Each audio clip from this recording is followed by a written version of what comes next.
Go down to Pueblo's house.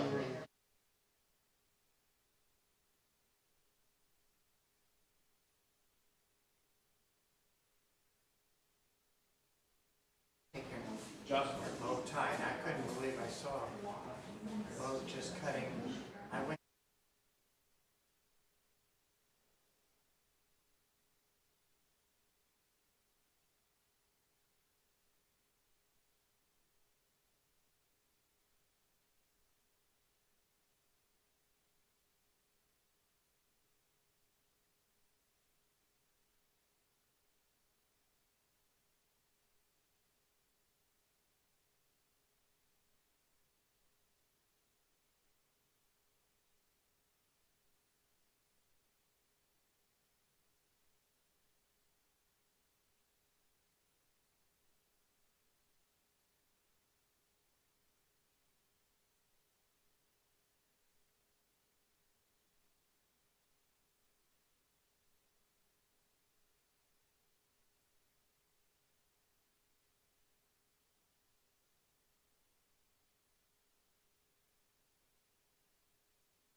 Were you able to meet with Michael Redworth?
Welcome, everybody. Thank you so much for coming. Thank you for giving us your Friday night. We appreciate it. My name is Jason King. I'm the project director for a team of very talented, exciting, and interesting people, and tonight you get to meet all of them. Everybody's been working on the plan. Everybody's going to be presenting a piece of this. So thank you so much for coming. Just take your time. There's refreshments in the back. I think you all know the restrooms are right around the corner. I think what we're going to do is let's start off tonight with the Pledge of Allegiance. Shall we all? Thank you.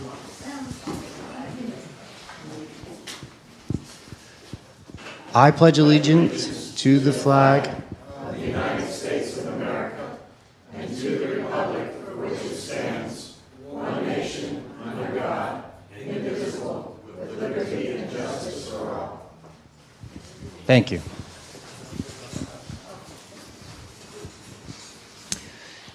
So again, my name is Jason King. This is going to be recorded tonight, which is exciting. So if everyone you know in Alamorada is not here at this moment, you can refer them to a link online and they can watch this some other time. So we do have people at home. One of the fun things about when we do these presentations is we're going to do a keypad polling at the end. So we're going to show you a lot of ideas. Many of them came from people in this room. Some of them very, very exciting. Some of them just very interesting. And so when we ask you the questions, do you like this idea? Yes, no, or maybe? We're eager to see what your answers might be. So just keep that in mind. If things start to get a little bit slow, we're going to get to a point where we ask you to vote, and that's going to be a lot of fun. Let's begin. So I think you all know what we're working on is the comprehensive plan for the village of Alamorada. It's been a long time since the comprehensive plan has been updated completely and holistically. What is a comprehensive plan? Well, first of all, it's required of all Florida local governments, and it's the guiding document to direct capital improvements, evaluate development projects, guide public policy, and ensure that Alamorada continues to be the place that its residents and its visitors, everyone that loves it, continues to want it to be. And remember that there's a lot of different parts to the comprehensive plan, and we're going to be presenting different parts. So there's conservation and there's housing, right? There's public facilities, there's climate resilience. There's a lot of, quite often, competing public interests. And the job of the plan is to be a consensus document. It's largely to be the thing that everyone can agree on. So tonight, we're not going to solve all the difficulties, all the big questions that Alamorada has had over the last few years. We're going to largely stick to the things that we feel like everybody can agree on.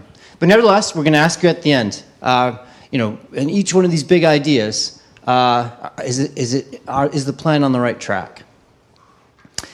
A lot of you were here. A lot of you were here multiple times. We did the public kickoff and hands-on design session on Monday night. We've had the open design studio. This room has been buzzing all week. It's been phenomenally well attended. And this is our work in progress presentation.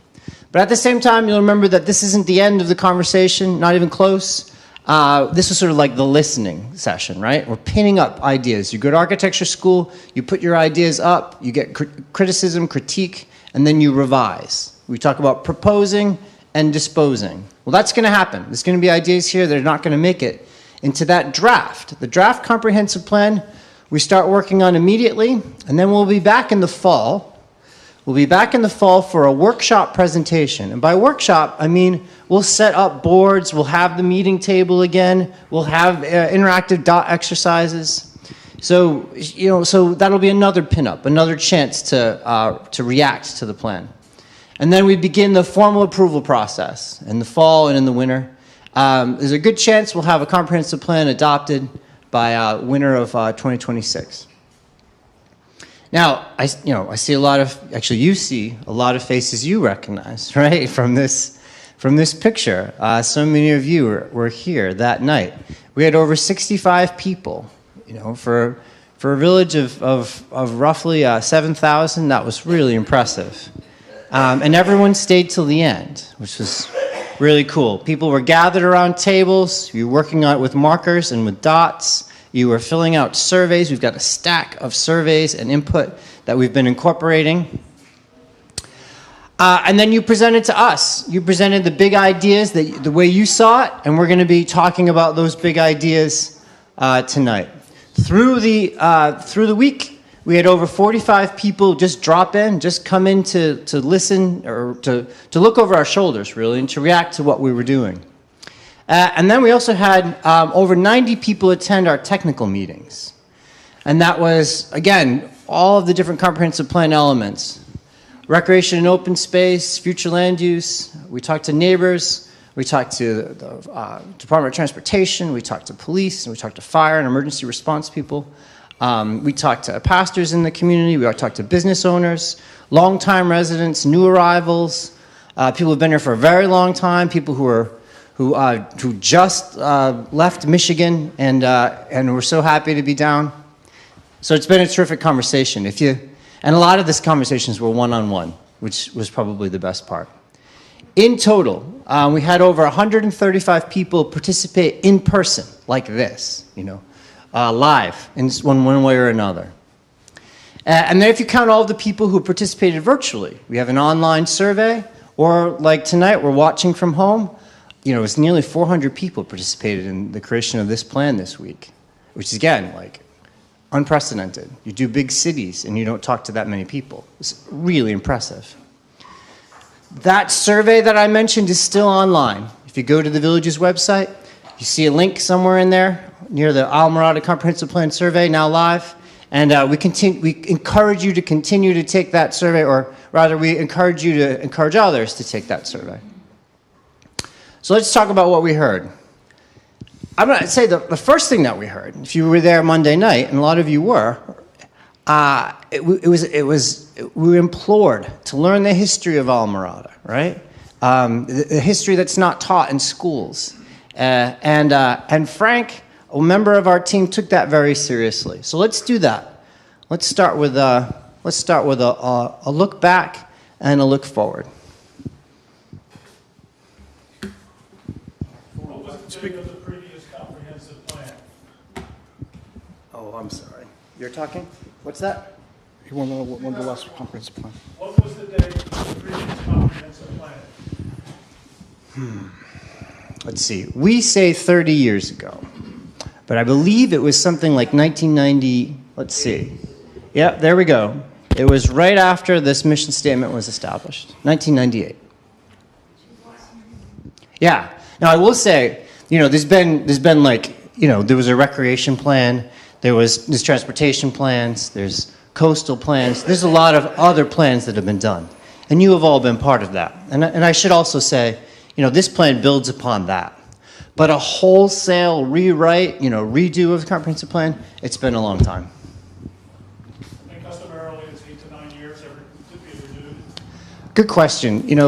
Customarily. So the comprehensive plan in Florida has a time frame of 15 years. After 15 years, the statewide planning starts to ask for a plan update.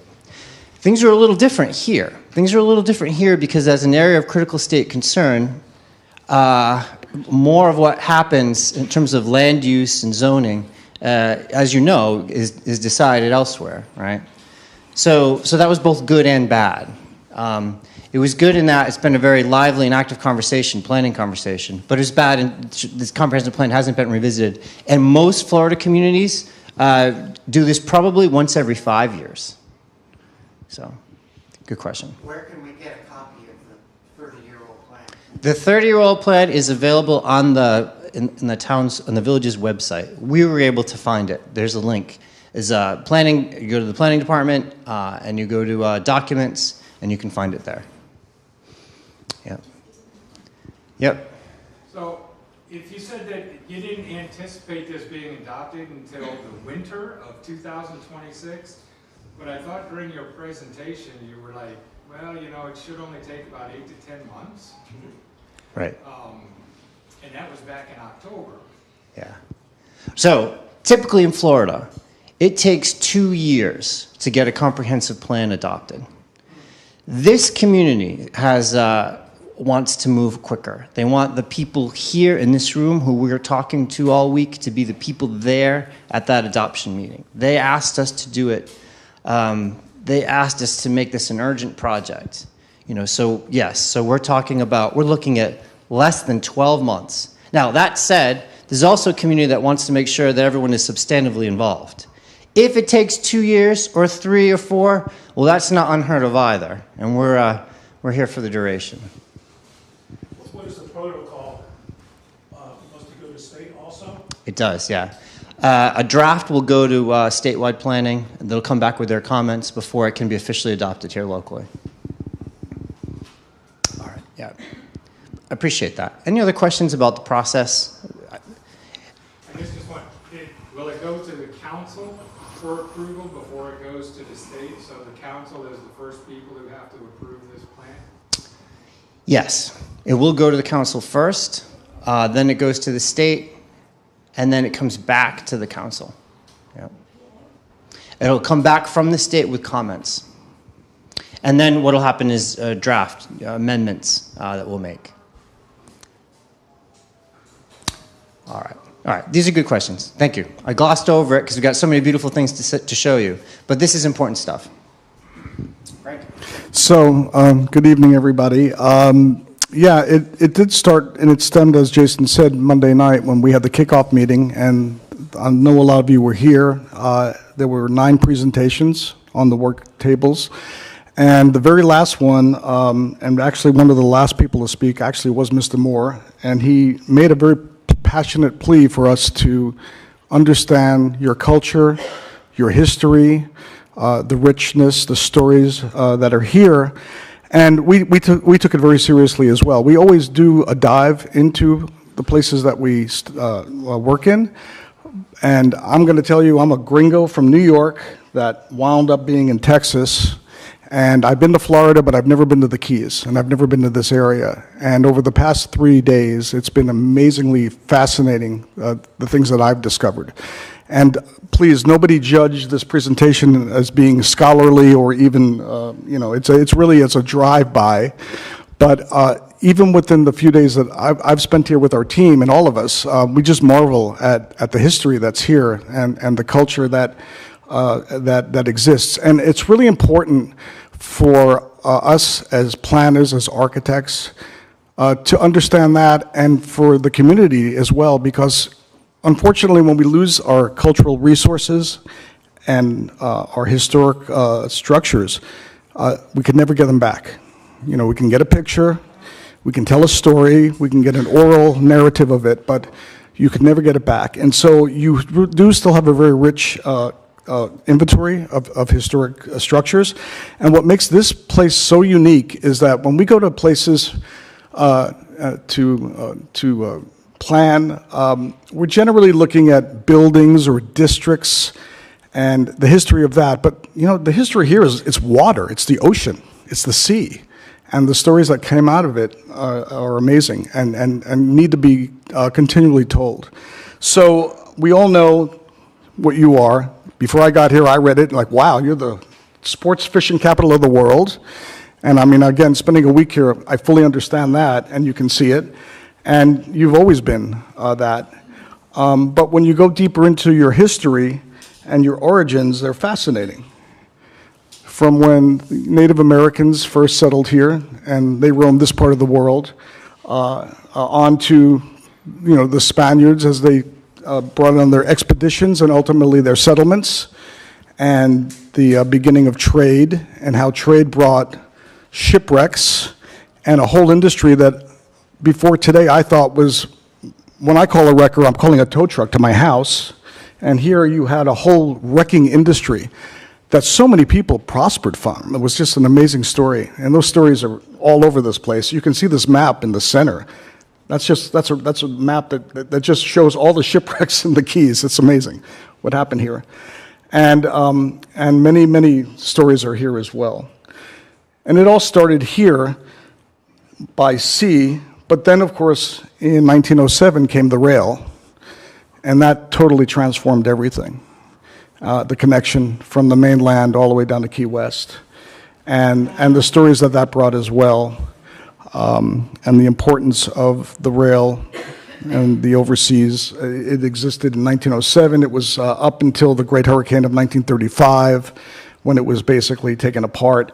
And then right after that, which happened in a lot of other communities as well, the state took over the remnants of that rail system, and of course, as you know, that was the beginning of the overseas highway, 1935, 1936.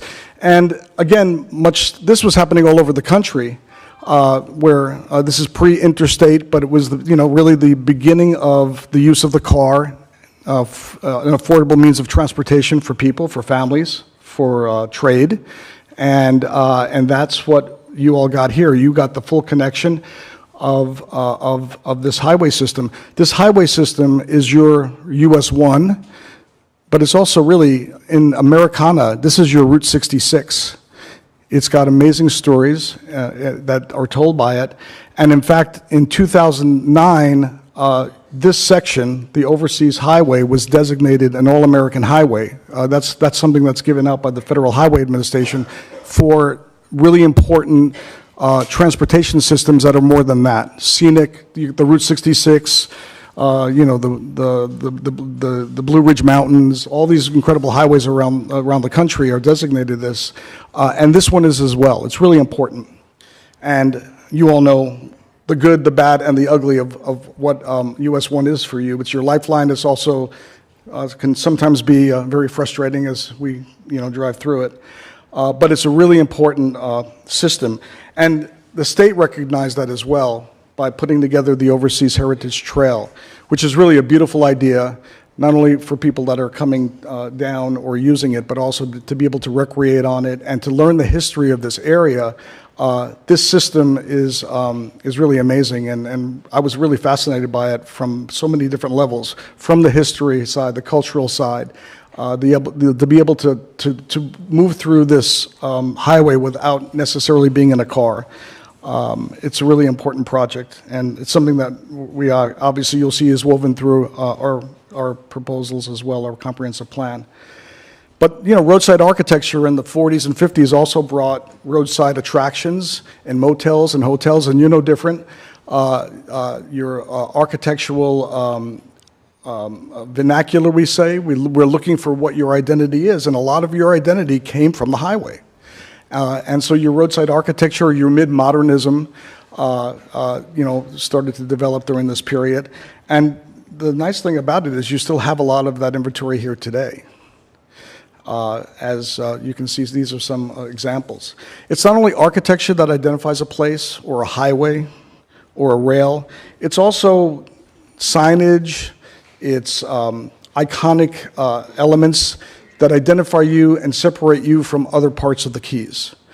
And we are really fascinated by these elements, as well as just what makes the village different from Key Largo or from Key West. And these are some examples of that. So we're going to conclude this portion of the presentation with our goals. And they're right here: to preserve the unique culture of your village. What's really interesting, which is something that I had no idea of, and actually some of you that came to the meetings this week, we did a quick search into the National Historic Landmarks. These are like registered landmarks throughout the country that are listed for their historical significance, architectural significance. Monroe County has 58 listings. Monroe County. You all have 12 of those listings already. So you're already on your way in terms of preserving your cultural resources.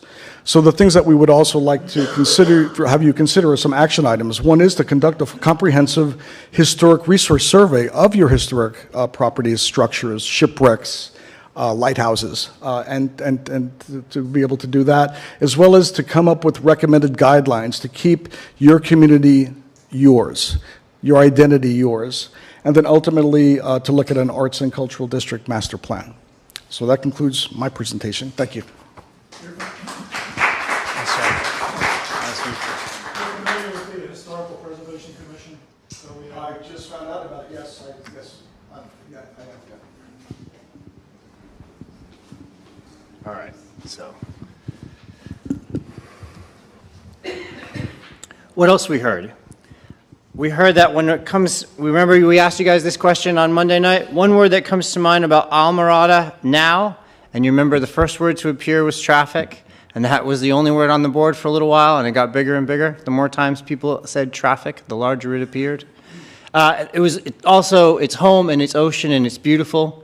It's water and it's sunset. But there's a lot of fears, right? And concerns. We see overcrowding and overdeveloped. We see heavenly, but we see, and I continue to see, anti-Miami. That makes sense. When we asked about one word that comes to mind about Alamorada in the future, it was green and it was balanced. People talked about paradise. The future should be beautiful and it should be about conservation. And then also additional fears, right? Overbuilt, underwater. People talked about how it was getting more expensive, and some people described it as a place where that for green to be that big, that's saying that the value here is a greener Alamorada. And hopefully you see that reflected in what we'll be talking about tonight. It's difficult to summarize a conversation that you have with so many people, but if you had to, here's 5 big ideas. 5 big ideas that sort of become, we're going to see these appear in our presentation. Create a more walkable, bikeable, and multimodal community. Balance responsible development with community character. Prioritize affordable housing and workforce housing. Enhance green spaces and protect natural resources. And add community amenities and upgrade infrastructure.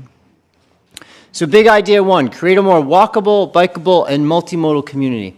And in a lot of ways, what that was about was it was about fighting traffic. You know, in the online poll, we asked people what are your top 3 priorities for the comprehensive plan update. 20% of people said that traffic was their major concern. That was the main item that people were concerned about.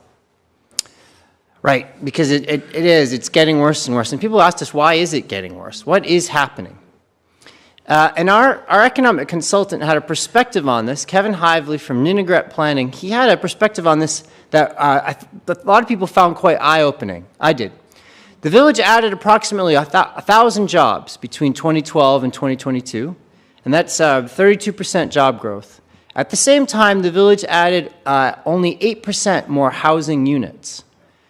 So what was happening is that the village was growing its number of jobs, and yet it was not growing the number of houses. And the houses that were appearing were not the houses that tend to be for the workforce, right? For the people that are, for the fishing captains, for the people working in restaurants, for the people running hotels.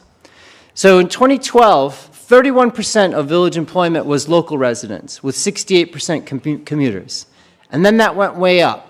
In 2022, 10 years later, 79% was commuters. We round those numbers. 70% of people, of workers were commuting 10 years ago, roughly, and now it's 80% of people are commuting. So every year, Alamorada adds more or less 20 more commuters to the roads, and that's why all of a sudden there's a morning rush hour, there's an evening rush hour like there didn't used to be one. And that's just Alamorada. This phenomena, Alamorada is a jobs magnet, and there's a lot happening here. But nevertheless, Keys-wide, throughout the whole of the Florida Keys, jobs are being added, housing isn't, and people are driving from further and further distances. And that's a large part of the traffic. So how do we solve that? What do we do? A lot of Alamorada looks something like this. One-story commercial. This is a place that provides, it provides tourism and economic activity. It provides tax monies. It's a valued member of the community, but it wasn't allowed to in a lot of ways to provide housing. And so this is in some ways the Alamorada of today. Let's imagine an Alamorada tomorrow, which is a little different. We could have the same amount of commercial, or possibly even less, and have more residential, more affordable units. That transition from one to the other involves the addition of in this instance, in this hypothetical instance, 16 affordable or workforce second-story housing units, right? If you go from this to this, and there's also, these buildings are fronting the road well, there's a public realm, we're pushing them back a little bit so that way the parking is on the side and the parking is behind the buildings. We're trying to create something beautiful and urbanistic. We're trying to create, we're following the sort of learning from the architectural vernacular. A lot of things are happening here aesthetically, but what's really important in terms of that traffic problem is that people are now able to live above where they work. If we just think about the fact that right now there's just 814 commercial parcels, one way or another, 814 commercial parcels. And if we imagined every single one of them, and that's not possible, it's not even close to possible, but just for the sake of a thought exercise, if each one of them got 3 affordable units, that we'd be adding 2,400 affordable units. We'd be solving the affordable housing problem. You'd have nearly 30% of your units would be affordable or workforce units. And those people would be walking down the stairs to work instead of driving in. And you imagine just if the county took this opinion, took this approach, this mission, to make sure that if you're working here, you're also living here affordably. Just think about the change to the amount of traffic that would create. And we showed this idea to a lot of people, and people liked the idea. And they said, well, why hasn't it happened already? And we've identified, talking to you, regulatory, economic, and sort of cultural reasons as to why this hasn't happened. There's parking requirements, there's setback requirements, in terms of regulations. We're affordable housing providers were talking to us about mitigation fees. Housing for Habitat for Humanity was talking about the cost of mitigation fees. There's limitations to use and to density. There's height requirements. So these are the regulations that are providing kind of a problem. In terms of parking, the comprehensive plan in the draft, we talk about identifying a possible municipal parking lot location, maybe roughly one per island.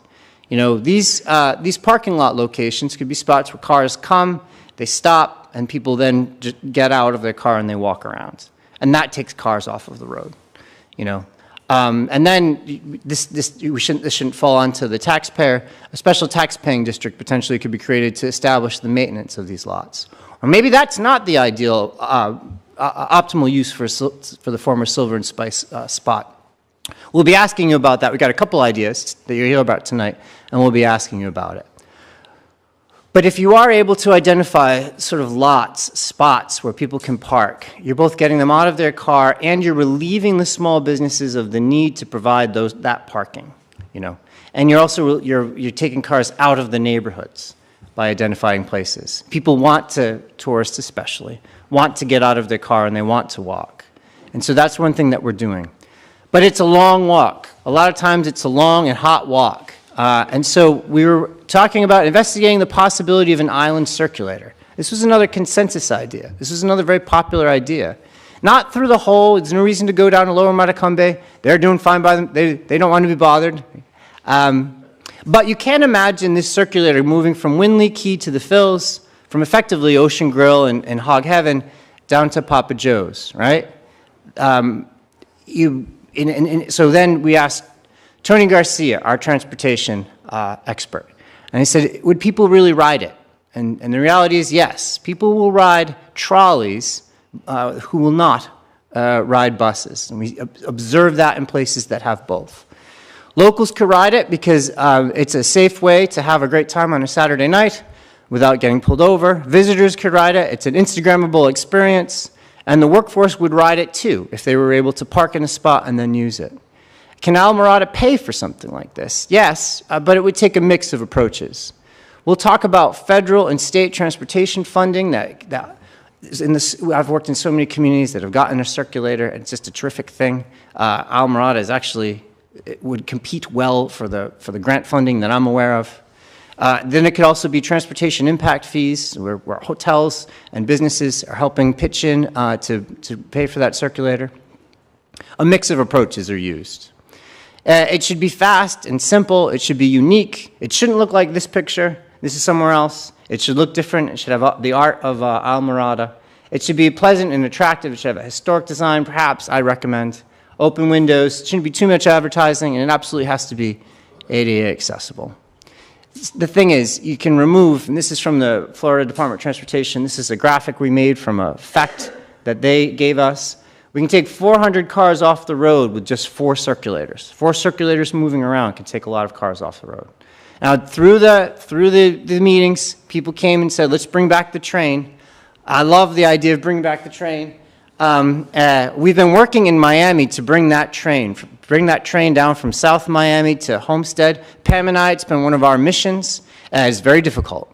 We have a bus rapid transit in effect now. We're part of a group of many people working on this. It is difficult to get the train back. Let's start with the circulator, but let's not lose sight. That train was part of the past. And at the same time, there's public bus systems, and then there's bus systems that work. There are a lot of independent bus systems paid for by the hotels. We need to support transit in all of its modes.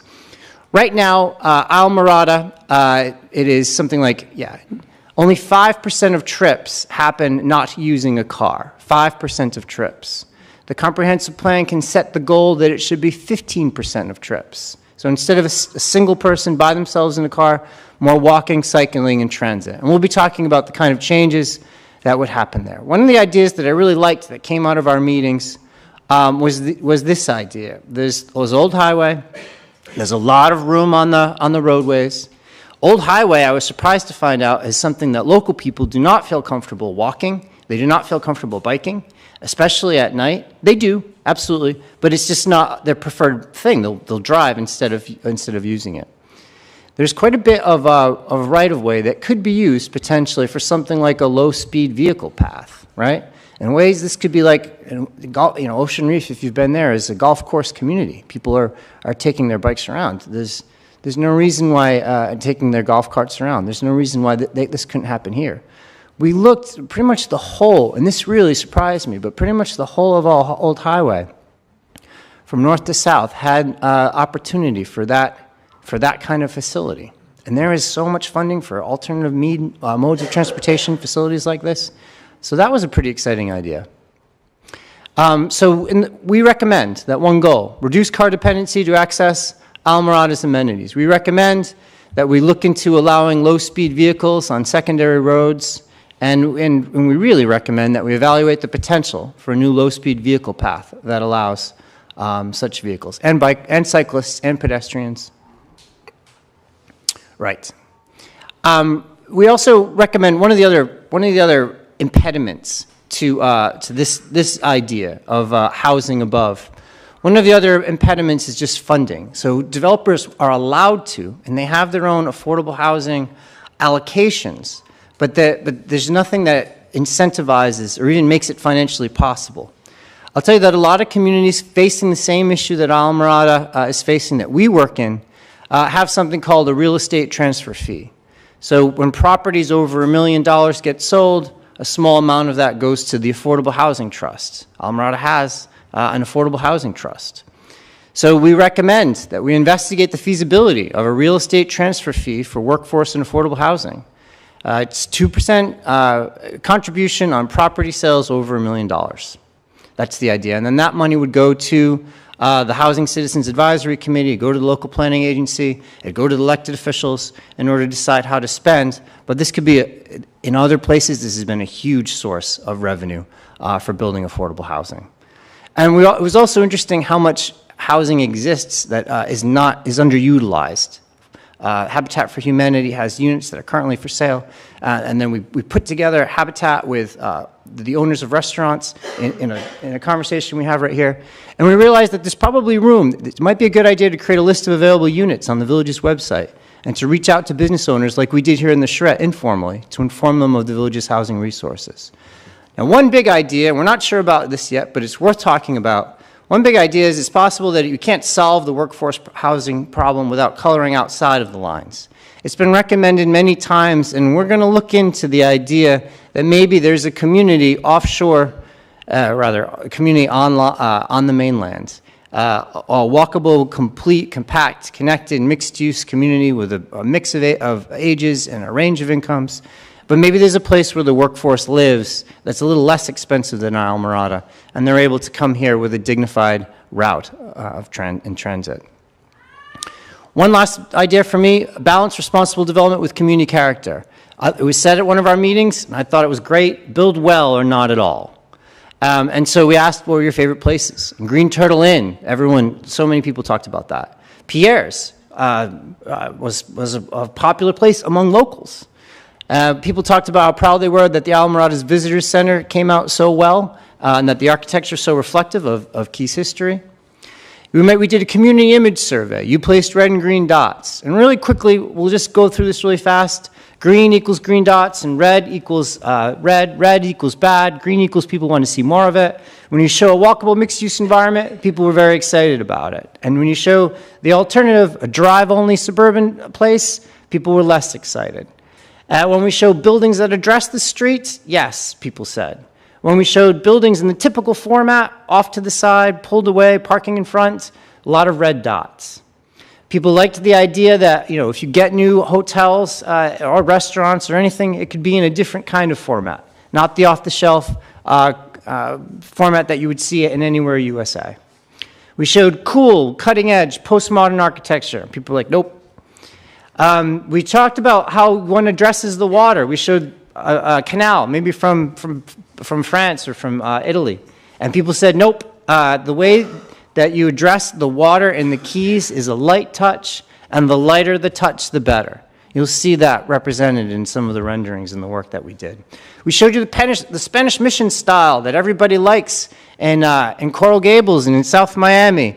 And someone said, no, we don't need the Zorro architecture here in the Keys. And I'll never forget that. That was so funny. So all right, you won't see that in our renderings. One of the things you saw, if you showed big buildings, people were not in favor of it. Even if it's the buildings that provide important things to our lives. Basically, when you showed small buildings, and we kept hearing this as part of this plan, small is beautiful in Alamorada. So one of our recommendations, improve the aesthetics of Alamorada's man-made environment. Frank talked about design guidelines. We talked about how the creation of the design guidelines should be a public conversation. One controversial idea, our economist said there might be places where you have something called a formula business special permit. That means it'd be harder for chains or franchises to locate. And this is in order to create a kind of even playing field for small businesses. Not the whole of Alamorada, but in certain select areas, this is something that we'd be looking into. Now, we're convinced big is beautiful as well, right? The working waterfront here, these big, long, sprawling, chaotic pirate parties that happen only in the Keys. Well, right now, these are in danger. If a storm hits, it is hard to rebuild back. We're not going to go through this slide, but it's going to be a big portion of the comprehensive plan. Protect and enhance Alamorada's working waterfronts to preserve the village's cultural identity, support its marine-based economy, and ensure an equitable public access to coastal resources. That'll be a big conversation that we have as we move forward. Now let's talk to Tony a little bit more about transportation and mobility. Thank you, Jason. Hi, everybody. I'm Tony Garcia. If I haven't met you yet, I'm a transportation consultant and architect. I live in Miami. I want to say that I have a core memory. I used to come here a lot as a child. My parents brought me down here. Core memory at the Green Turtle, the old Green Turtle with the dark interior, like eating turtle soup, something I might not do anymore. But I remember that so fondly, and I have very great memories here.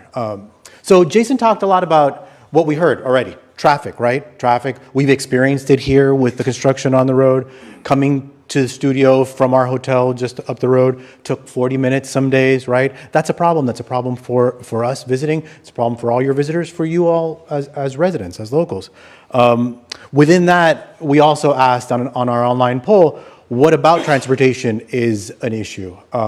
Weekend traffic and just regular congestion. A third of you said regular congestion is the main issue.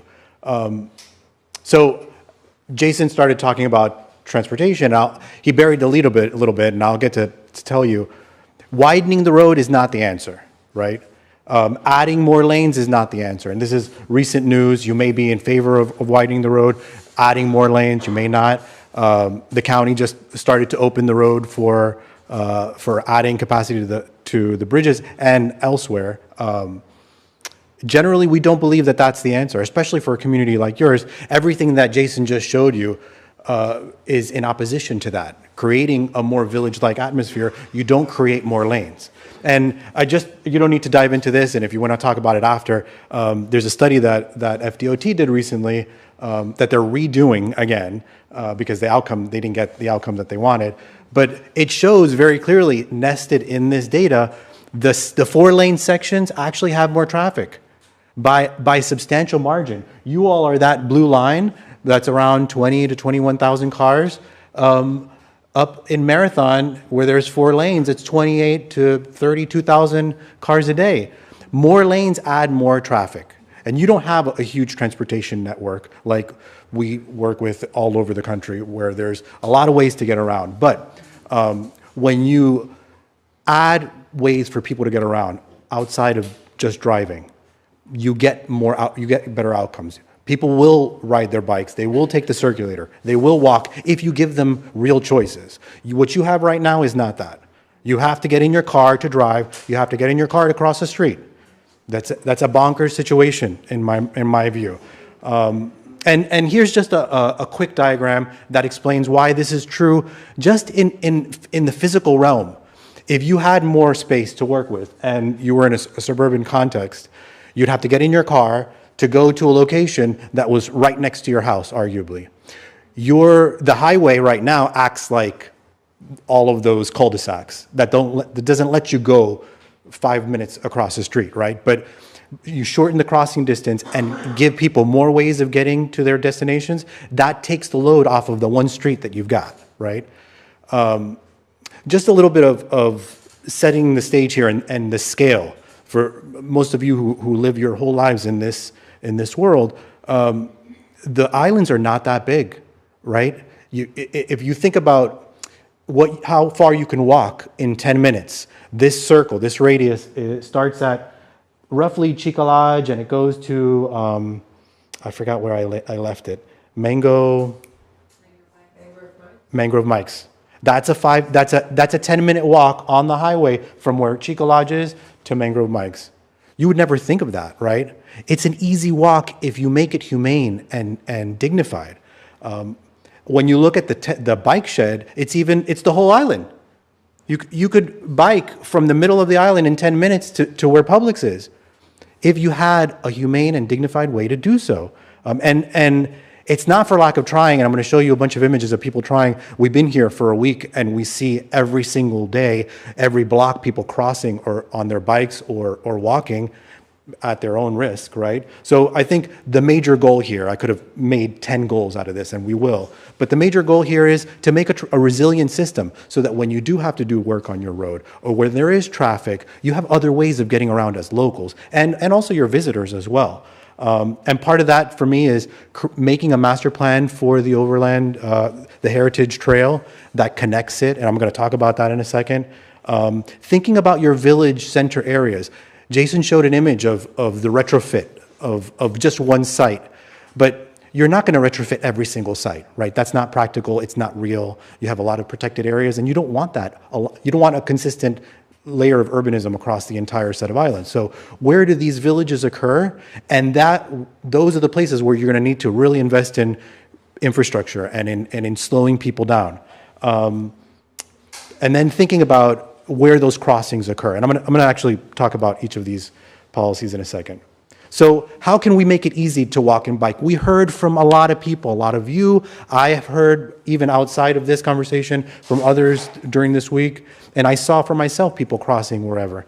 At night, this photo we took last night, that's the middle photo. That's where the couple was killed last week, crossing the street at night. And it's not, sometimes it's a lighting problem. That wasn't a lighting problem. You can see in my photo, there's plenty of light there.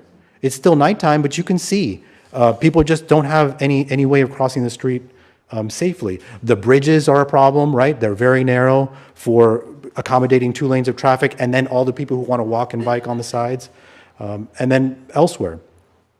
You have this beautiful trail idea. You have a trail map.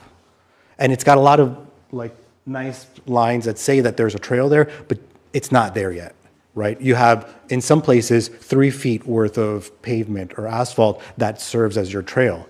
And the other instance of somebody getting killed 2 weeks ago was on the sidewalk, because you don't have a curb, you don't have anything protecting somebody who's just walking. So you still have significant gaps in that network. You don't have crosswalks. And then there's this whole other conversation about what are the amenities and how do you tie into that network that is so far off right now that I'm going to talk a little bit about it. But that's all part of this trail network. It's not just the trail itself, it's the street trees that keep you shaded when you're on the trail, it's the bicycle parking, it's all the businesses that support that culture as well. So this is something that I was excited about. Just in the very near term, we talked to FDOT, we talked to the sheriff about this idea. In the very near term, something without having to actually redo the bridges or reconstruct them in any meaningful way, start to add in along the edges some type of protective devices that will allow people to feel like they're slightly more protected in that space, but still allow emergency vehicles, allow for that space to be used for evacuations and for people pulling off. I'm going to show you what that looks like in a second. Similarly, on the road, on the highway, there's locations where the shoulder's wide, or you have these bike lanes that are bike lanes to nowhere, or simply just there, where who would use those bike lanes? I'm sure there are people here who have used them, but do you want to? Do you feel great using them?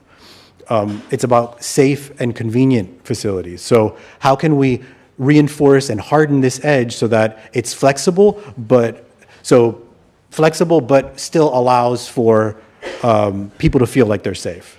So what does that look like?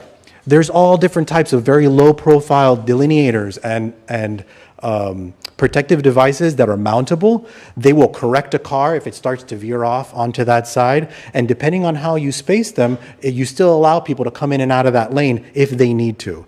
This is a picture of the Venetian Causeway Bridge in Miami-Dade County. And you could see they have a lot less room than what you're working with right now. And they put these devices right on the white line. Arguably, maybe a little bit too tightly spaced. But there's a way of designing for this. They can be removable when you need to remove them in the case where you have construction and you need to use that space for construction, for that extra lane. These are concrete. Some of these are rubber form. They're called armadillos or zippers. There's a bunch of different really interesting techniques, and FDOT is willing to do them. So I'll throw that out there. We're going to put it in this plan. We're going to talk to them more, and I think there's some traction there as a very short-term thing. This is thousands of dollars, not millions of dollars, and it gets people some modicum of safety now. Long-term, create a plan for this trail where you're investing real dollars in it. And what will happen is you're going to attract a whole new level of tourists that actually cares about this, that this is how they want to get around.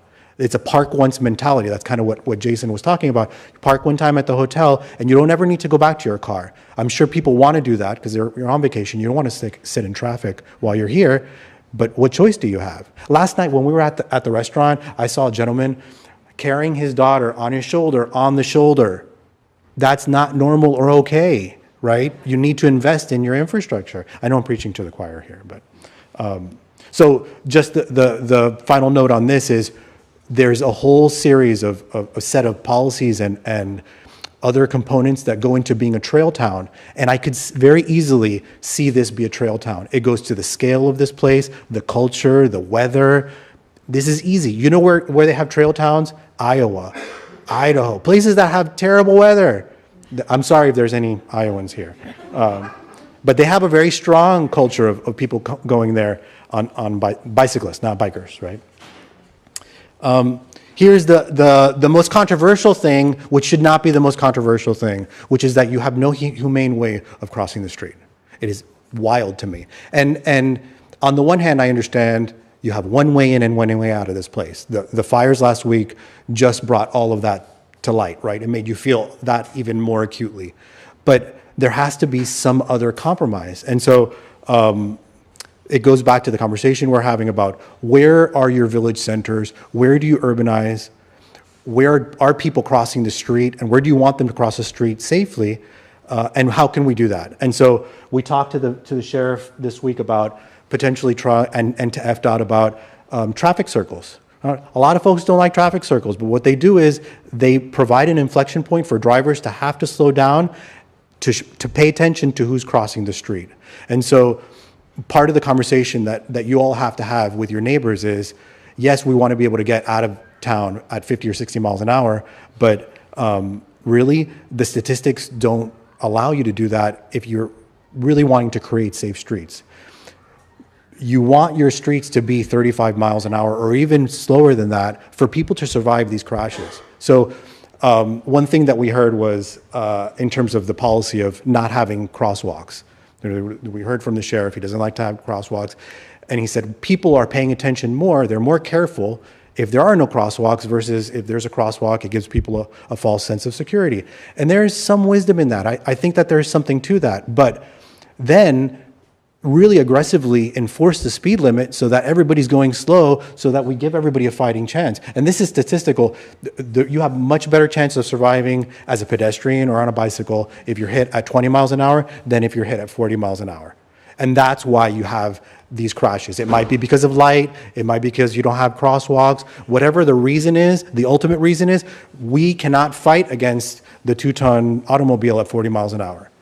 And so that to me is one of the initial things you have to do is lower the speed limit and then provide some of these other measures, normal crosswalks, refuges in the median. You have that continuous left turn where you don't really need it everywhere, right?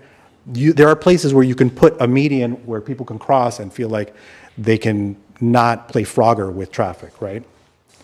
And ultimately, this is the conversation. Where does that occur and where do you not need to worry about that? There are plenty of places in the village where you don't have to cross a street. There is no frontage there to speak of where you would need to worry about this to slow cars down. And maybe this is okay to have as 50 miles an hour. But where you've got stuff on either side of the street, you need to slow people down.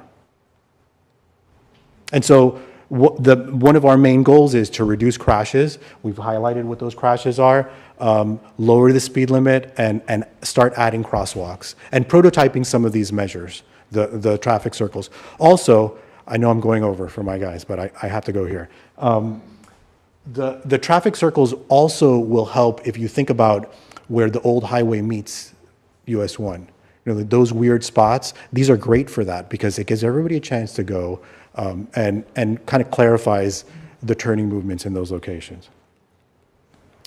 So finally, Jason touched on this a little bit, but I want to go a little bit deeper, is thinking not only about traffic and transportation, these are very technical, dull, boring things, but how can you make a place that people love because of the architecture and the urbanism, not just to come for the water and the views, but to come like they go for Key West to the architecture. People go to Key West because it's cute, because there's a lot of other reasons, but this is one of the reasons. What is your version of this? How do you create this type of environment? And if it were me, I would start on the old highway, right around the Arts District. And I think that there's a pathway for you to turn what is the old highway with a very ambiguous frontage, parking everywhere, into something more elegant that will attract people and create an economic engine for you. And this is Fort Myers Beach. This is downtown Fort Myers, beautiful pavers and outdoor dining. I think you can get there. I don't think that there's a big difference there. And it's not the architecture. It's not any of this, right? It has to do with what's happening in the public realm. And so one of the things that we love about this area is that you've already got the beginning of what creates great districts and entertainment districts. The art walk and all of the interesting merchants. The architecture is super cool. You've got energy there. This is where I would start to reform the public right-of-way. And Jason loves his arches. Like, what is your identity? How are you telling people, aside from the sign on the side of the road that says Isla Morada, welcome to Isla Morada, what is the other visual signal that people have arrived to your town? And we naturally gravitate here. We gravitate to places like this, but we've also gravitated towards here because there's people there. People want to go where there's other people. And so the way that we do our work, a whole other part of our practice is called tactical urbanism, where we go out and we use paint and delineators like the ones that I was just showing you, and planters, and we redo streets. And so these are streets in Key West where we're trying to slow traffic and show where curbs might go in the future. This is a project in Asheville, North Carolina, where they had a very ill-defined pedestrian realm. And just using paint to make it look like there's a sidewalk there, we're able to accelerate change and help the municipalities get to the next step, which is actually building some of this stuff out. Building streets and sidewalks and all that, it's wildly expensive. So while you wait to get that money, you don't need to wait to transform your public right-of-way. And then there's other things like public art that you can put actually in the right-of-way to help reinforce that identity. And this mural took, a week to paint and was about $5,000 of materials. And I'll tell you a funny story about this. We're painting it, and this is a really interesting site in Asheville. It's in transition now, not dissimilar from your arts district. They have one new building here, very intense urban building, but the rest of it is automotive uses. And there's a lady who's sitting on her balcony looking at us, smoking a cigarette, and she's heckling us as we're painting the tan color. This is terrible. I know what you're doing. This is graffiti. I'm from Philadelphia. I'm calling the police on you. And as we start to paint the butterflies, she comes down and she says, "This is beautiful. How can I get involved? Can I help you paint?" She helped us paint. And it was a good turning point. And it brought along a conversation about the nature of that street. This stuff is temporary. This wore off after a year. We paint in the street to show what the street could look like, specifically for the geometry part of it. And I'm going to show you what I mean in a second. In an instance like this, there's a lot of asphalt there. It's not, there's no definition of the public realm yet. You have buildings that are there. You have activity at the ground level. There is a kernel here that we can work with. But the first part for us is thinking about how you redefine the public right-of-way. And you can do this with paint. There's some texture attached to this, but think about where the parking goes. If there is some centralized parking, you could start to turn some of that angled and head-in parking parallel, create a main street, something that looks like everywhere else we want to go visit. And then you can also add your arch and reinforce the connection. Also note here the addition of a crosswalk that would get you across to Pierre's and the other things across the street. Here's another example of that with an arch designed by Jason King, Inc. Here's another one with a huge mural in the intersection. And I'll say, I love this mural, and it will decay and be beautiful over time. The colors are great. But you can do this, and it creates a destination. It's another thing like the Lobster, except this is far enough off the road. You're not slowing traffic on US 1, but it's a reason why people might come here. So my challenge to you and what we're going to build into the comp plan is to aspire to make beautiful streets as well as safe streets. So thank you very much. Yes. A question about the crosswalks. Yes. You weren't talking about putting up, stoplights that create that, because that was resoundingly defeated by the council and by the village.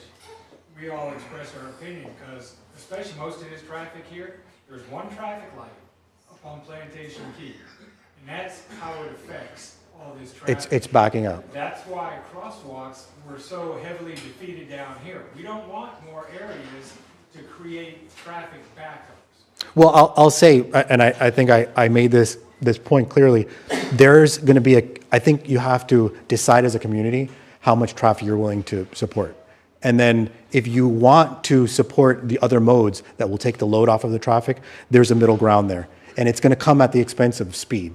So you have to slow people down as they're coming through here. It's going to create more traffic in the form of delays, but you have to give people other ways of getting around. Otherwise, you're in a loop, right? It's just going to keep on getting worse as people want to cut through town. If you don't give people an alternative way of getting around, and if you give people a way to cross the street and get around on their bikes, it's like death by 1,000 cuts in reverse. You're going to be able to address that problem. And slowing people down is not, I don't think it's the worst thing that you can do. 35 miles an hour is a reasonable speed for people to go. And I've been going on a normal day without any traffic. That's the speed that I see people going without any sort of traffic. So I don't think there's a need to go 50 or 60 miles an hour. And those are the speeds where it's unsafe to add crosswalks. But at 35 miles an hour, you can do a traffic circle, and it'll allow traffic to continue to flow. Maybe there's locations for lights. I don't know. I mean, that is way far in the future. This document has what it's asking you to determine as a community is, are we okay with slowing at certain locations where there's an economic imperative and a safety imperative? And I think that's for you all to determine. I would advocate, yes. It's wild to me that you don't have any crosswalks. And if that means you have to add a traffic light, I think you have to add a traffic light. And we can, not agree on that, but. Are crosswalks allowed on US highways? Yes, absolutely. Yeah. I mean, you'll look up and down at your communities. Your sister communities have crosswalks, abundant crosswalks, like more so than what you have. Now, I wouldn't say abundant, but a lot more. I live on US 1, and I honestly, I can't imagine crosswalks with all the trucks and, Yeah. It's a speed issue. It's 100% a speed issue. It's a So speed a issue. few of the other ideas, so you guys know, we had a good conversation about this yesterday, and Sheriff Ramsey was here the day before, and, it was really that maybe we can put small islands in the center lane. Right. And that will do two things. That will prevent the people who want to pass down the center lane, if you have those islands periodically. And it'll also give safe harbor to people trying to cross the road, with their bicycles or by foot. They have a place to go to, and they're really only crossing one lane at a time. They're not crossing the whole highway. That's right.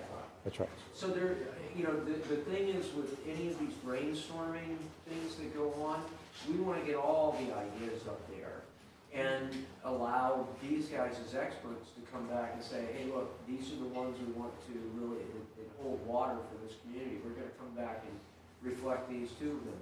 So, like he said, this survey's still up there. Everybody should pitch in their ideas. I don't care if you think they're kind of wild, pitch them in. This is the time for wild idea. Yeah. You had a question, ma'am. I was just going to say of what he just said, we've already had DOT wanting to put 4 lanes through Islamorada and, create crosswalks, and the sheriff says, that's crazy talk. So, I think even with the traffic circle, DOT wants us to stay at 45. I know 2 people who have been stopped by, I don't know if it was a sheriff or a trooper, because they were going below 45. No. Wow. So we have some issues. Sure. We have more presentation. Can we save questions to the end, or itching question? Go. Captain Ed, former chairman of the zoning board and the comprehensive planning council, did all this stuff in the beginning under critical concern, which I was involved in establishing as state chairman of the Audubon Society. You need to understand what you're doing here, which is any way you cut it, you're catering to the fact that we have vastly exceeded our environmental and infrastructure carrying capacity, and we're looking ways to jigger the system so we can keep right on doing that, because those are the substantial financial interests in the Florida Keys.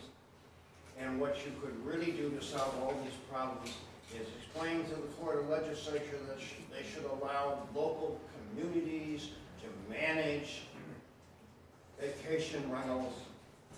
Okay. Because that's destroying the community character throughout the Florida Keys, and it's generated a very significant part of this traffic that we're now all dealing with is from vacation rentals. We elected a guy to the commission here 2 elections ago who was president of his local neighborhood association. He went to the vacation rental most popular site. He found 41 residences in his own association that were on the vacation rental site. Not a single one of them had a license. Means they weren't paying taxes like everybody else in this room either. They were generating horrendous impacts. Well, sir, listen, we can continue to have this conversation.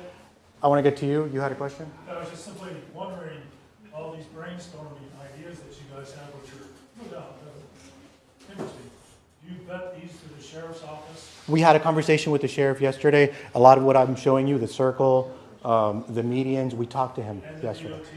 At the same table. At the same table. Yeah. So I'm encouraged by those conversations that we had. Barry, you were there. I think. It was wonderful, and Rick's input was important, and Terry Abel was here, and he had issues with the median idea, and so I talked to him for a little while, and he thinks we can figure it out. Yeah. And, you know, so the right people, one of the great things these guys have done is had the right minds at the table for the technical meeting. So I Cool. applaud you guys, honestly. Thank you. Great job. Okay, we're gonna turn it over to Mario Pena to talk about affordable housing, right? And I'll be in the back. I think so. Housing. Yes. Thank you. I think I lost. You're right. Okay. Yeah. Sure. You should talk about your experience as an affordable housing.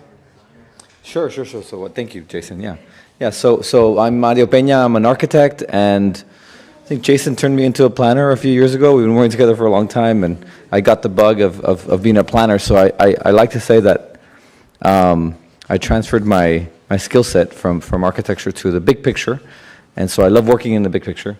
And part of that is we have been working on housing problems throughout where I'm from in Texas, and sometimes throughout the country. And so we have a whole housing team dedicated to affordable housing financing, affordable housing tools, and ways to finance affordable housing, which is a big challenge everywhere around the country. I do understand that it's probably an even bigger problem here in the Keys. So lots of pressures here, lots of challenges, but we're thinking about all of that. All right. So big idea number 3, prioritize affordable and workforce housing. We heard that throughout all of our discussions. But, you know, we really have to acknowledge that your teams here, the city and a lot of stakeholders here in Alamorada are actually doing some really good work, right? We checked out this website. It's really clear and simple. We got a lot of information that we needed to educate ourselves on this matter. So great job there. There have been some big wins implementing some of these policies. Habitat for Humanity put down some great homes. And then there's also I'm sure you all know the wet net villas, which are another affordable housing project that has gone up. But as we talk to everybody, we continue to hear these two things. These are the two resounding comments I heard. We need 1, bedrooms and efficiencies for service industry.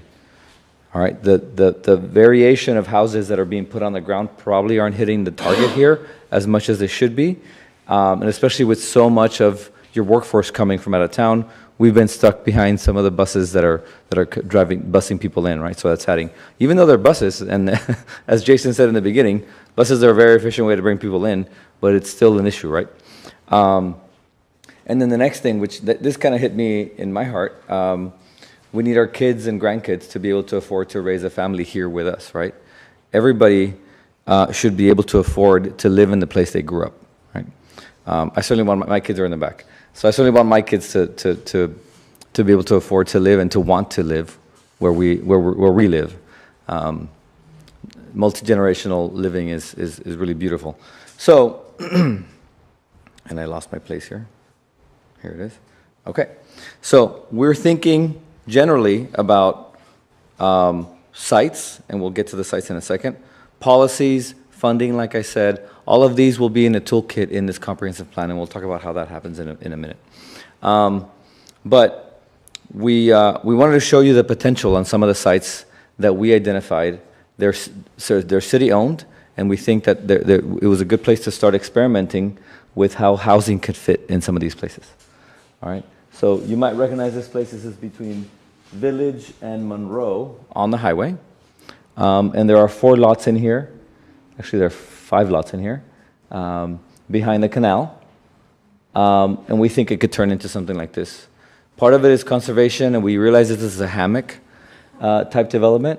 And so we are under the 50% development standard for this. But we could fit approximately 26 affordable homes in this. And we think if we get the right scale to fit in the neighborhood, this is a really good idea to do some infill that is compatible with a neighborhood character. So it could look something like this. All right. Again, Overseas and Village. Next site, Palm and Coconut. Again, along the highway. We have single-family residential in the back. I believe there is some workforce housing that has been built just half a block away from here. The lot on the right is a conservation district, so we have that posed as a challenge to see how many units we could fit in here. But these are affordable housing units. We could fit approximately 20 affordable housing units in something that is scaled, I think, very appropriately to the neighborhood, along with a pocket park right next to it to take advantage of that conservation district on the corner. And this could look something like this. All right. Just 2 stories of housing, elevated to the appropriate height to make sure we're clearing all the floodplain. But again, if you look at this in the context of the neighborhood, not a big impact, but a big impact on your housing stock. Okay, next. So we also think that maybe workforce housing belongs in some higher density centers, right? They'll be closer to the places they work. Hopefully they could walk there, and their use of the car would be diminished. Parking requirements is a little bit of a barrier to developing higher densities, right, on the island. So we want to make sure we tweak these. And so this is an opportunity to get that demand for parking to be lower, even as you build more homes or more housing opportunities for your workforce. And so we were asked to look at this old Silver and Spice lot. I guess everyone's familiar with where this is. It's an opportunity site. It's clear, so we can start fresh. So this is an opportunity to do also some mixed commercial and residential. And the idea here is to do commercial retail at the bottom, and then 2 housing floors on top that are workforce housing. And this could look something like this. And this, we were inspired by one of our participants here, Van, who had a great idea to turn this into something that looks just like this. I do want you to note, I think from what we've heard as far as the architectural character, people prefer not the flat roof. But I want to point out, in order for us to elevate housing above the floodplain and still be under the 35-foot height, then those flat roofs are pretty much necessary, right? And so we want you to think about that, because we think in some situations where we're eking up above, not too much above, and we really want housing up on that second floor, if that ekes up above the 35, we think you might consider a variance. And I'm supposed to be talking into the mic, I'm sorry. All right. So this is the front view of this. There's a driveway to get to the parking in the back and underneath most of the units that are on the 2nd and 3rd floor. And at the same time, we're creating a nice, active urban realm. That term we've been talking about, that urban realm, and the quality of it is really important. So any opportunity we have to improve it, to activate it, to create spaces for the workforce to have close by jobs is really important. So here are some goals that we've written up based on what we've heard. Obviously, the first one, significantly increase the supply of affordable and workforce housing. Clear enough. I think we all agreed on that. Build institutional capacity to support housing solutions. And so that means, focusing on creating perhaps a city department or city personnel that is focused on being sort of the housing czar. That helps a lot. Someone's focused on that, focused on making sure that there are goals that are met every year, and that we're revisiting them to see how we're doing and tracking our progress on this. Align advocacy and community action toward housing solutions. This week we met with a lot of housing advocates, and I get the feeling like a lot of them were meeting in a room probably seldomly, right? And they were all arguing for the same sort of goals. So if we can harness that energy and continue it through the year and have more continuous conversations between housing advocates, and formalizing that would probably help move the needle in the right direction. Recognize renters as community stakeholders, right? Your housing programs are about assistance for down payment. You're working with the state, along with the state, for some of these really powerful home ownership assistance programs. But there are renters that will live in your community for years and perhaps stay here for a long, long time and raise kids here. So developing programs to suit them is important as well. All right, so now we're off to big idea number 5.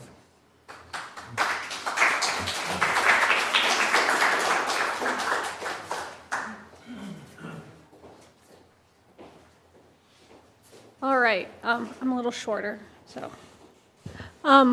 So big idea 5 is about adding community amenities and upgrading the infrastructure. And by the way, I'm Pam with Able City East. And so I really looked hard at the upgrading infrastructure, and we met with a lot of the utilities providers. And so we just want to know, as much as we do pretty pictures and things a lot, we also are trying to make sure that we're looking at the details and that things are going to work. And so first and foremost, we were looking at water supply.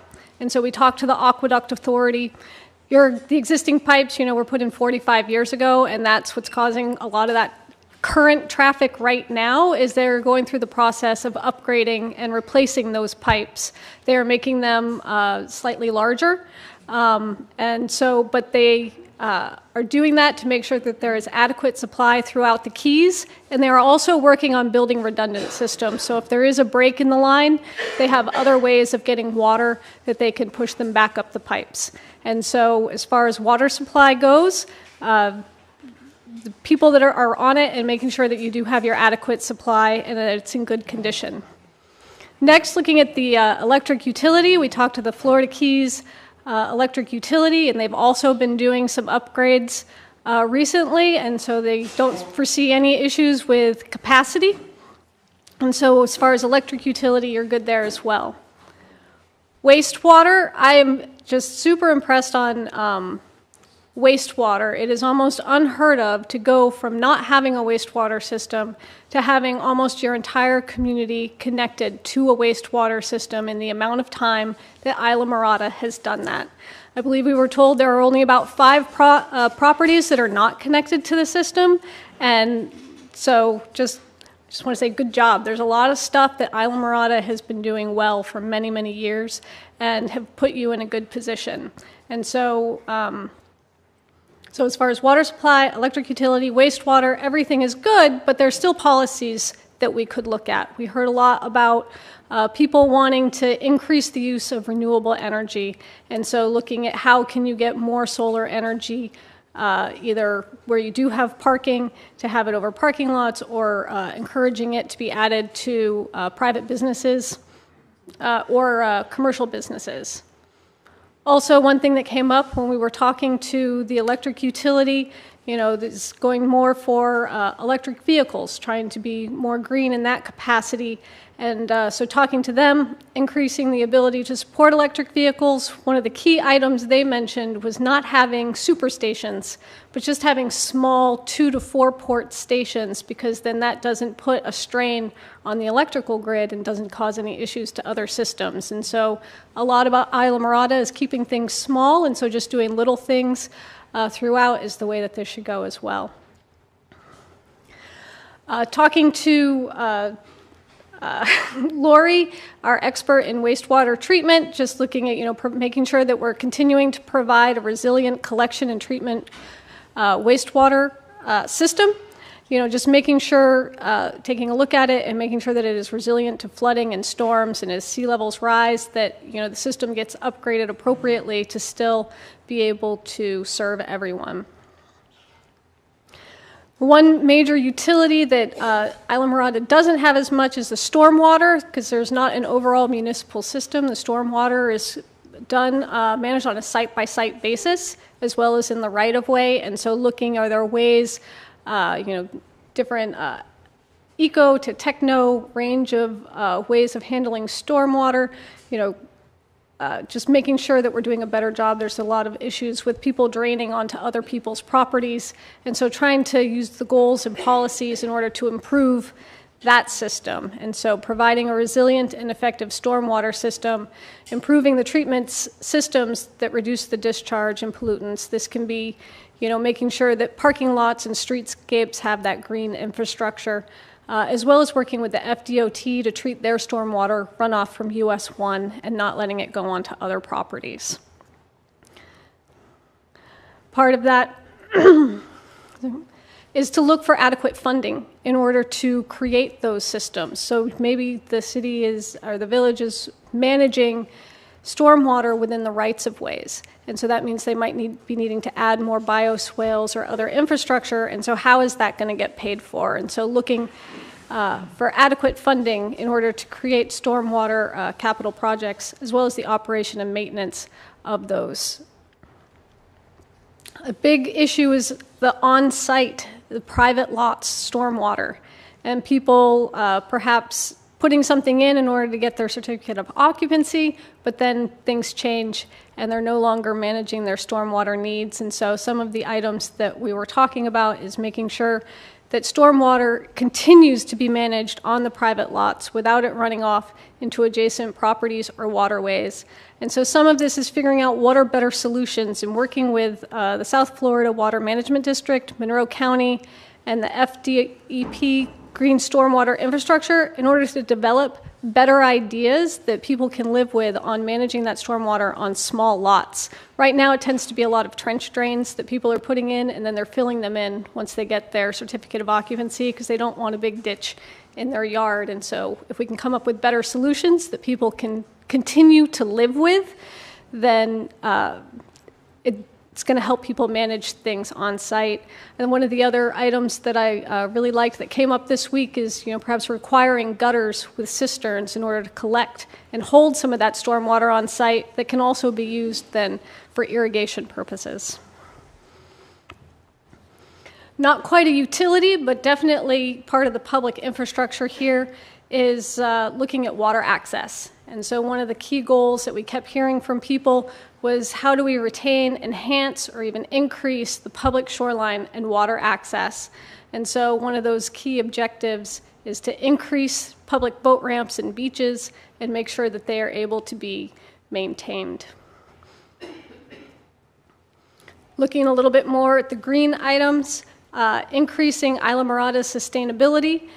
We talked a lot about increasing sustainability efforts and how do we advance those from the existing plans that they have. And one of the key policies we heard was creating a sustainability citizen advisory committee that can help guide and amplify the community-focused efforts.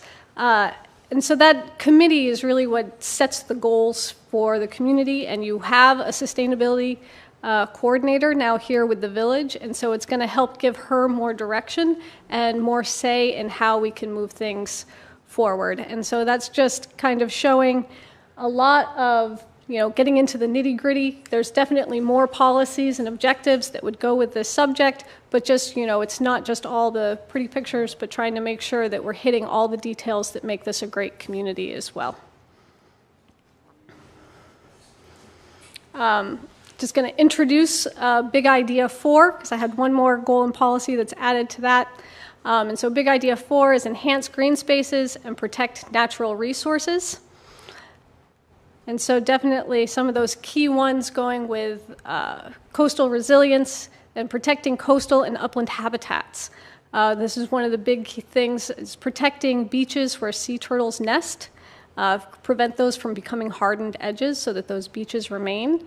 As well as perhaps looking at ways to keep those beaches from washing away. One idea that we were given was perhaps there could be some small groins along the beaches to keep those sand from washing away just through the tides as well as when storms come. And so what are those things that we can do to help those beaches? And then also, as with the man-made environment, promote actions to support ecological climate resilience. There's been a lot of work done recently on the canals in order to help the water quality. And so something that was brought to our attention is when you do have those canal projects and restoration projects is making sure that they're not just a hard edge, but they still create great environment for the habitat and building that.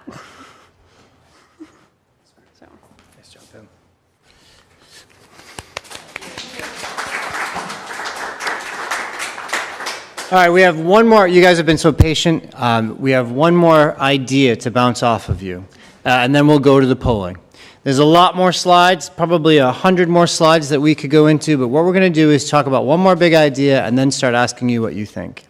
We were strongly urged, to take on the question of the fills. What should happen there? And we were urged by multiple people. Now, we know the history of the fills. We know what it used to be. And there's no recommendation to go back to that. But is there something else? could the fills be protected, but at the same time enhanced? And so Nuki and Deanna very bravely took on this one. Hi everyone, my name is Nuki. As Jason said, Deanna and I have the daunting task of presenting the fills.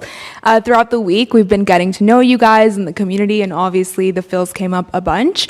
But it was interesting because there were many different ideas. Some people think the fills shouldn't be touched at all. Some people want some additions as long as the environment's still preserved. So today, as we know, this is what the fills looks like. So what we basically did is create 3 different scenarios, a light, medium, and heavier approach to sort of figure out what is it that the community wants to see and the sweet spot.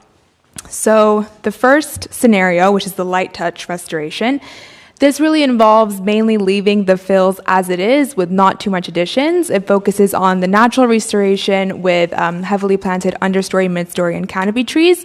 And really limited to just the passive recreation, so bird watching and nature trails. And we did hear a lot of complaints of trash at the fills, so really the only infrastructure that would be there is adding trash bins.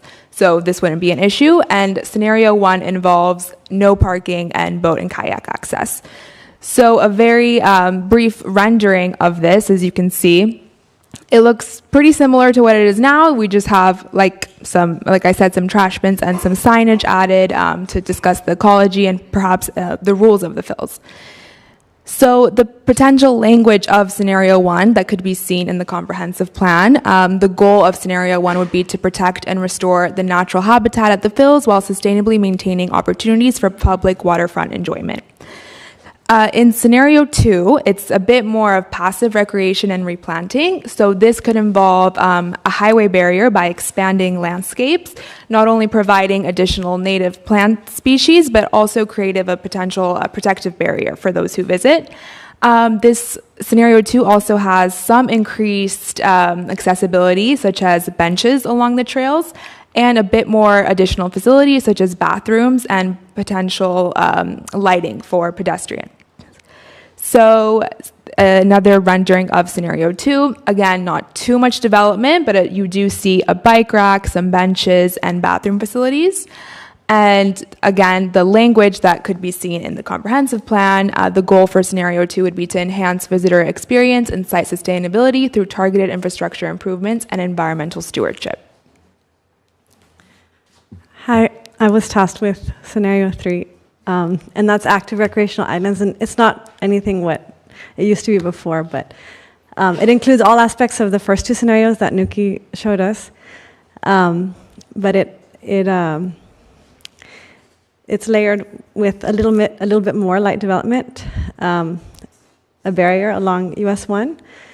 A reservation system would be required for minimal parking use and payment for non-residents. There would be a designated space for very limited boat launch access. Designated kayak canoe launch area with racks for temporary storage, maybe a picnic table and signage, and this would require ongoing management. So here's a very fast rendering of what that could look like. It's just like 3 or 4 parking spaces and 1 very light boat kayak infrastructure. And the goal here, if it were to be adopted, I don't think it will be, would be ensure safety, sustainability, and effective stewardship of the fills by clearly defining recreational boundaries and actively managing visitor impact. So here you can see the different scenarios as we zoom out.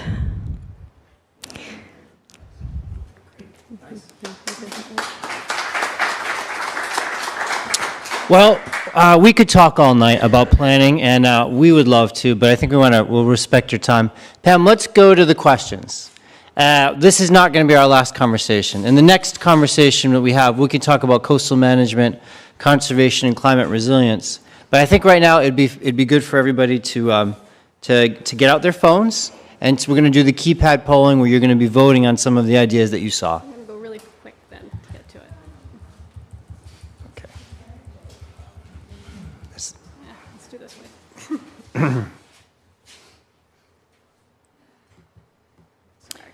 So while Pam loads that up, do you remember how the keypad polling works? Essentially, you're going to be sending a text to us So you'll be going to your phone, you'll be going to the text messaging spot.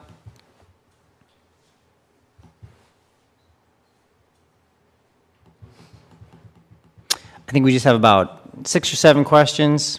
And then our team's going to stick around. And we'll stick around for conversations, for one-on-one conversations with the different team members. All right, Pam, how do we do this? All right. So just like on Monday, you'll have to re-log in. So you're going to send a text message to 22333. And the text message that you're going to send is A City 687. So you're sending a text message to 22333, and you're sending in all caps A City, C-I-T-Y, 687. All caps. It doesn't have to be caps. Oh, Jason says it doesn't have to be caps. If you have any questions about this, just raise your hand. Give your hand. For those of us who didn't bring a phone, can we do this later, or it has to be done instantaneously? Yes, that's right. All of these questions are going to be put online. You can do this later on.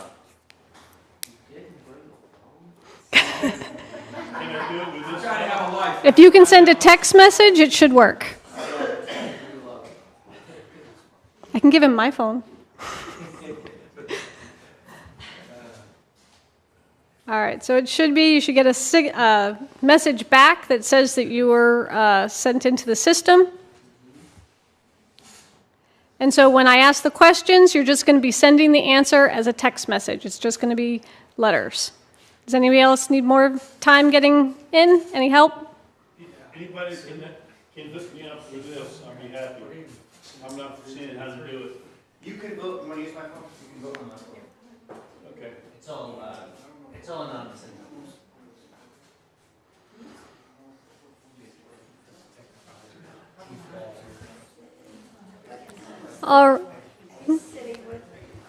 A City 687.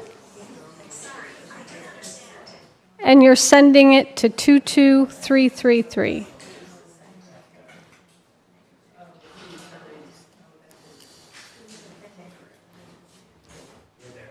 All right. I think we've got people there. So we're going to start with a real doozy. Should we consider raising the height limit up to 10 feet just for affordable and workforce housing only? So A for yes. Sorry, what were you going to say? B for I'm not sure, and C for no. So Mario did a good job explaining how difficult it is to build affordable housing that has gables and peaked roofs and dormers, for instance. So we told Mario, no, we're not going to ask this question, but then he said, no, we must. And so this is an interesting one. Now, again, everyone's afraid of the slippery slope of raising the heights in the Florida Keys.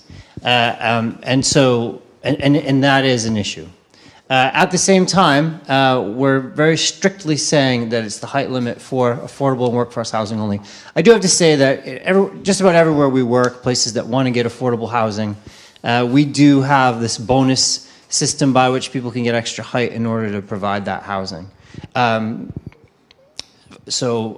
poll is open, and it looks like everybody has answered, and that's very interesting. We have about 60% say yes, and then about 20% for I'm not sure and no. So it's a good 60-40 kind of split. So that's a conversation we'll have. Yeah. So the next question. Do you like the idea of adding a slow-speed vehicle multimodal pathway to Old Highway?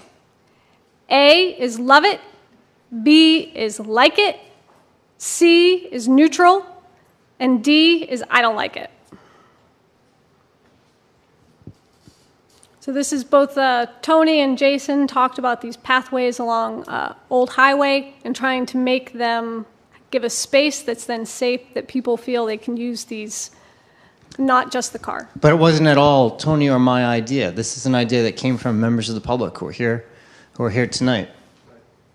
So when you do these surveys, can you tell how many people are answering? we can go back in and we can see how many people voted for them. And we have people online watching us, so that's a good question.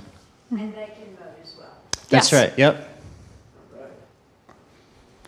So, right. Mystery voters. So it looks like the majority of people are liking this idea. Either they love it or they like it. And so this is definitely something to continue to pursue and look into and how to make this work, and definitely have the comprehensive plan recommend it. Should we work to add a second story of workforce and affordable housing to all new commercial buildings?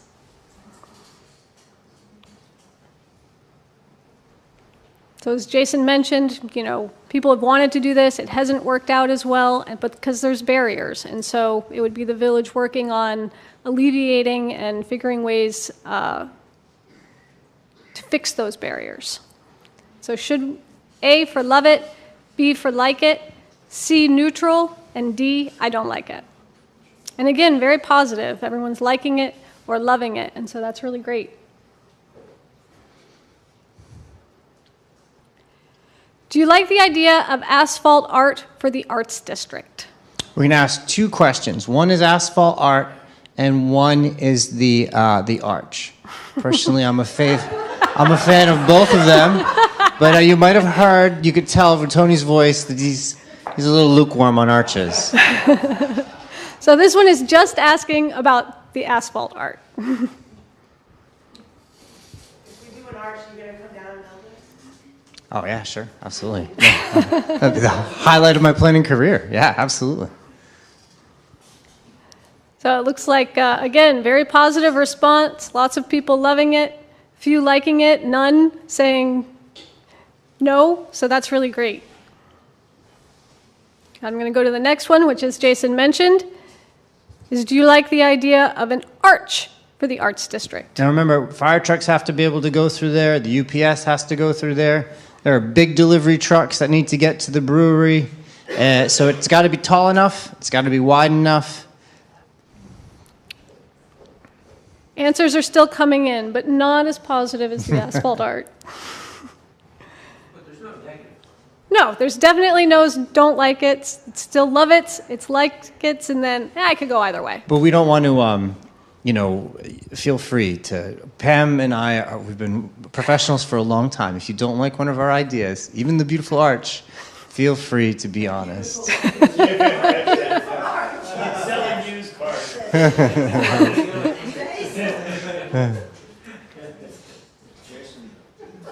All right, I think we're going to have some mixed reviews on the next question. I'm going to move on. Which Phil's scenario do you prefer? These are the ones that Deanna and Nuki described. A is scenario 1, the light touch restoration. B is scenario 2, passive recreation and replantings. Scenario 3 is active recreation islands. And D, leave the fills as they are. Don't touch them, don't do anything, just leave them as they are.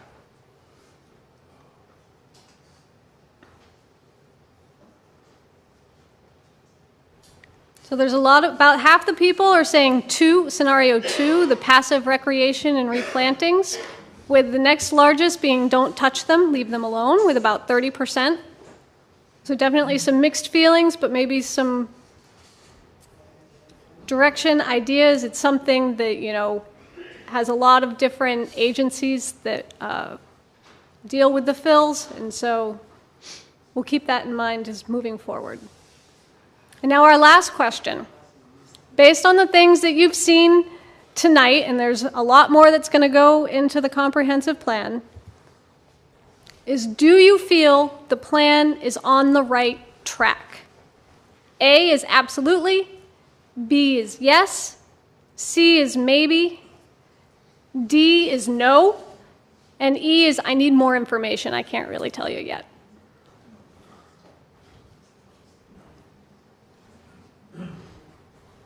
So far I know some people are still answering, but there's definitely a lot of absolutelys, couple yeses, couple maybes, need more information. That's totally understandable. There's a lot of work that needs to go into actually creating the report, but this lets us know that we've got a good place to start. Yeah, there's no negatives. Yeah, there's no no's. So we should stop there. All right. Hey, thank you all so much. This has been such a fun week. We'll answer questions and answers after this. I just want to just say you gave us so much time tonight. You gave us so much time this week. We've been to your house. We've gone to your restaurant. We've gone boating with you. We've had such a phenomenal time. We got to know Almirada like we never had before. It's just been wonderful. Like one of the best projects we've ever had. Amazing. So I just want to say thank you to all of you and just a big round of applause for everybody that participated.